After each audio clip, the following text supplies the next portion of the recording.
There have been allegations that some 90-Day Fiancé stars have displayed misogynistic behavior, while others have been accused of seeking attention.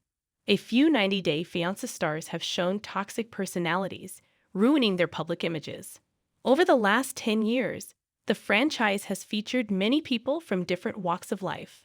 Some have always been likable, while others have slowly improved their attitudes. Tiffany Franco from 90-Day Fiancé. The other way was always sweet and loving.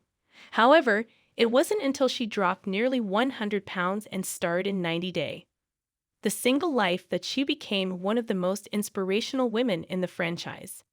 Tiffany was bold by dumping Ronald Smith and transforming her life completely. Armando Rubio and Kenneth Niedermeyer are two of the most beloved cast members in the 90-Day Fiancé franchise history.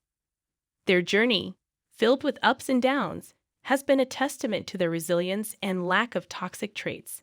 Over the years, they've become some of the most recognizable reality TV couples, similar to Jenny Slatten and Sumit Singh.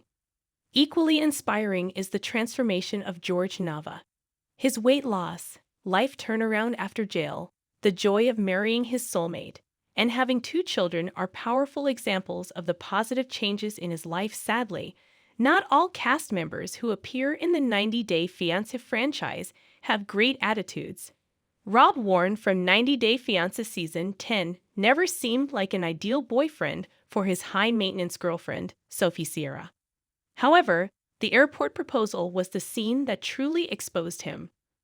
Rob proposed to Sophie when she landed in the United States, but a few moments later, he picked a fight with Sophie and made her feel horrible, knowing that she was tired and needed to rest. To make matters worse, Rob then took her to his horrendous apartment that didn't have a bathroom. Sophie also caught him red-handed when she discovered he had cheated on her in the past. Surprisingly, Rob still got his wish when they got married in a beachside wedding ceremony. Andrei Kostrevit also suffers from some behavioral problems, which have ruined his reputation. When the Moldovan native joined the franchise, many viewers were put off by how he pushed Elizabeth Libby Podcast around. He also didn't try to befriend his wife's family and got into countless feuds with them. Andrei was even involved in a brawl with his brother-in-law, Charlie Podcast, a few years ago, which tarnished Libby's relationship with her siblings. Andrei didn't apologize for his mistakes and demanded that his wife make the sacrifices.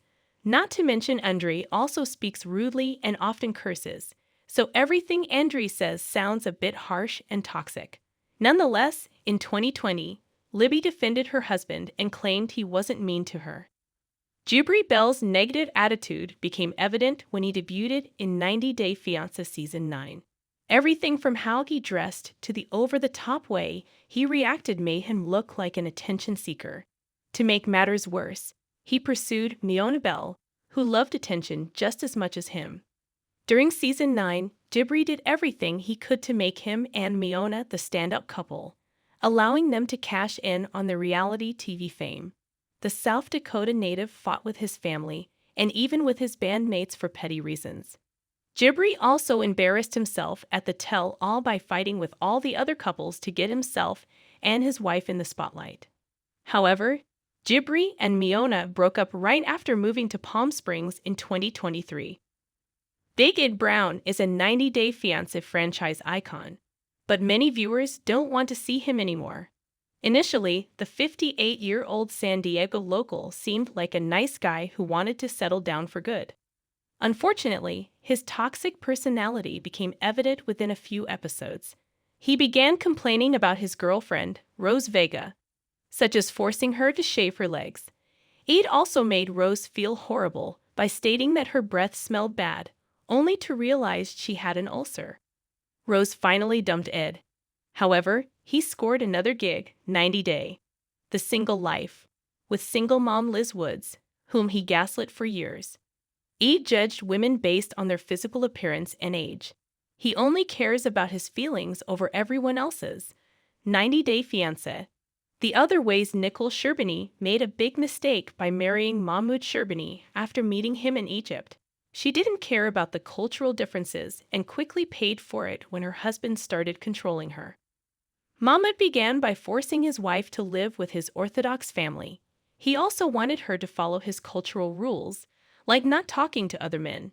The Egyptian native gaslit Nicole by using words of endearment, masking his controlling and dismissive demands by sweet-talking her when possible. In February, Mahmoud exposed his true colors when he got arrested for domestic violence ahead of his appearance on the 90-Day Fiancé. Happily Ever After? Season 8. The record states he went to jail for a misdemeanor and was released on a $20,000 bail. Like Mahmoud, Kimberly Rochelle was also part of 90-Day Fiancé. The Other Way Season 5. She traveled to India to marry her fiancé, Tejaswi T.J. Goswami. Kimberly initially seemed like a sweet person who wanted to make her relationship work. Unfortunately, Kimberly disappointed viewers when she revealed her terrible attitude. She picked fights with her brother-in-law, Yash, and seemingly harassed TJ mercilessly. She also mocked his Indian culture and embarrassed her mother-in-law by dressing inappropriately in front of the elderly. Kimberly made everything about herself during Season 5. She made it look like her sacrifice was far greater and undermined everything TJ did for her. TJ eventually told her to return to the US, and she got so angry at him that she screamed, getting fans the most viral franchise moment of 2023. While both Chantal Everett and Pedro Jimeno have embarrassed fans, the latter has depicted a far worse attitude. At first, Pedro seemed serious about his future with Chantal. Unfortunately, everything changed when the couple married and settled in Georgia. Chantal supported him so he could earn a real estate agent's license, but unfortunately, Pedro betrayed Chantal the moment he became financially stable.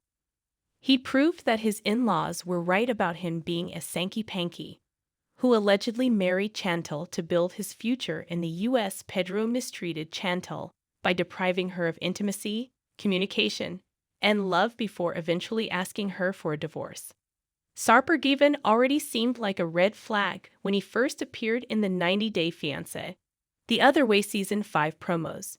However, viewers had no idea he was even worse than he looked early on. During the introduction, Sarper called himself a bad boy. He took control of Shekinah Garner's life and pushed her to serve him. The Turkish native initially asked Shekinah to lose even more weight, even though she already was the perfect size.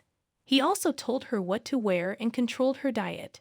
When Shekinah showed a bit of a rebellious attitude, Sarper shut her down by manipulating her. He also made her feel insignificant by continually mentioning that he had been with over 2,500 women.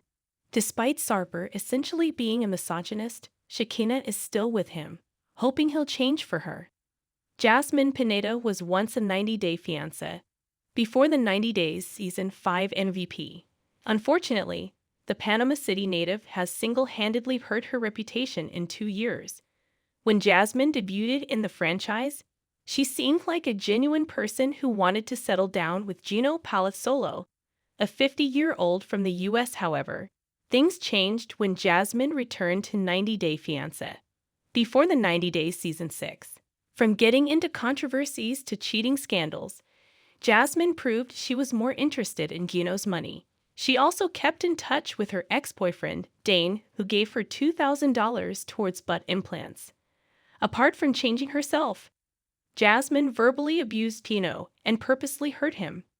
She lied to him about cheating and about misplacing her ring so he'd buy her a more expensive one. Angela Deem doesn't just have a toxic attitude, but also behavioral problems.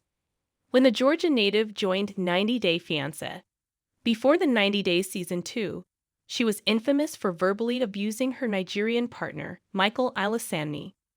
Soon after, she became even more controversial for picking fights with his relatives. A few years ago, Angela underwent weight loss surgery and was flirting with her surgeon.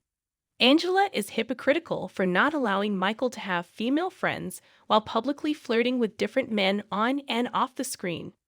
Recently, Angela and Michael finally reunited in the US, but things soon after, their relationship became worse. Michael told the police that he ran away from Angela's house and didn't want her to know where he was because he feared for his life.